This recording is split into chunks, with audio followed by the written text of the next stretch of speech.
Жыл сайын керектөөчүлөр менен кошо электр энергиясына болгон муктаждык кескин өсүп, кошумча электр мамычаларды орнотуу, аба чубалгыларды тартуу зарылдыгы пайда болууда.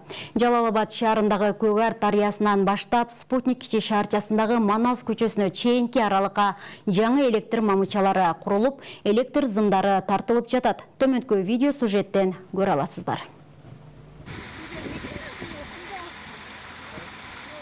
Аталган дарыянын жээгинен башталган жаңы электр чубалгылары Манас көчөсүнө чейин орнотулат. Жалпысынан 30 даана 10 киловольттук электр мамычалары коюлуп өттү. Эми 1 чакырымдан ашуун аба чубалгылары тартылууда. Анткени абоненттердин жана өндүрүштүк ишканалардын саны өскөндүктөн кошумча кубаттуулук керек эле. Гармодина көмөк чордонундагы ашыкча жүктөм алынып, ал өзүнчө электр зымдары аркылуу жеткирилет. Бизде ТП4 жана Кайрыгаш деген 10 киловольттук аба чубалгыбыз бар эле.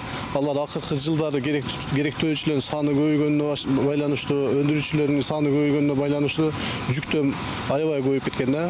Ошол максатта ошол 110 киловольт громадина көмөк чордонунан жаңы 10 киловольттогу аба чубалгысын чыгарып, ошол жогоруда айтылган 2 фиделдин жүктөмүн азайтайлы деген максатта ушундай быйылкы жылга иш мелчемине киргизгенбиз.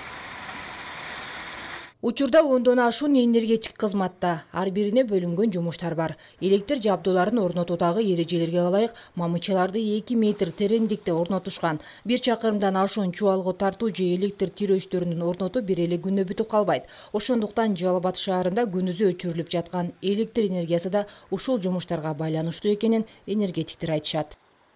Күндүзү ушул жумуштарды биз аткарып аткандыктан электр энергиясын өчүрүүгө мажбур болуп атабыз.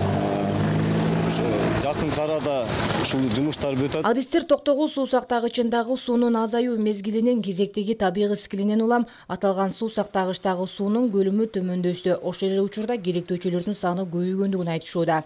Мындан улам келерки күз-кыш мезгилине даярдык көрүү үчүн жана тартыштыктын кесепетин жеңилдетүү максатында электр энергиясын үй тиричилегенде, үйдү жылытууда колдонууда үнөмдүү пайдаланууга үндөшөт.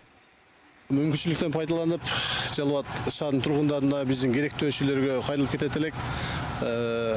Муну электр энергияны үнөмдөсөк, анткени мына бизге бөлүнгөн лимитти акыркы июнь айынын 10 күндүгүндө эле уже 300 000 киловатт сааттан ашыкча колдонуп койдук да. Бул деген ошол керексиз мезгилде, мисалы күндүз деле жана кээ бир жерлерге барсаң, көп кабаттуу үйлөрдүн ичинде жана лампочкаларын күйүп турганын көрөбүз. Ошого окшогон учурларда үйүңүздө керексиз нерселерди колдонбой үнөмдөөгө чакырып кетет элем да. 1 июндан 15 июнга чейин Жалал Абад областында 47 179 950 киловольт саат лимит берилген болсо, керектүү 49 245 982 киловольт саат колдонулуп, 2 66 киловольт саат ашыкча пайдаланылган. Күндүн ысыгына карабастан электр энергиясынын колдонуу лимити дагы деле сакталбай жаткандыгын айтып, элди электр энергиясын колдонууда сарамжалдуу пайдаланууга чакырышат. Диана Райымжанова, Баяман Тургуналиев, Жалал Абад шаары.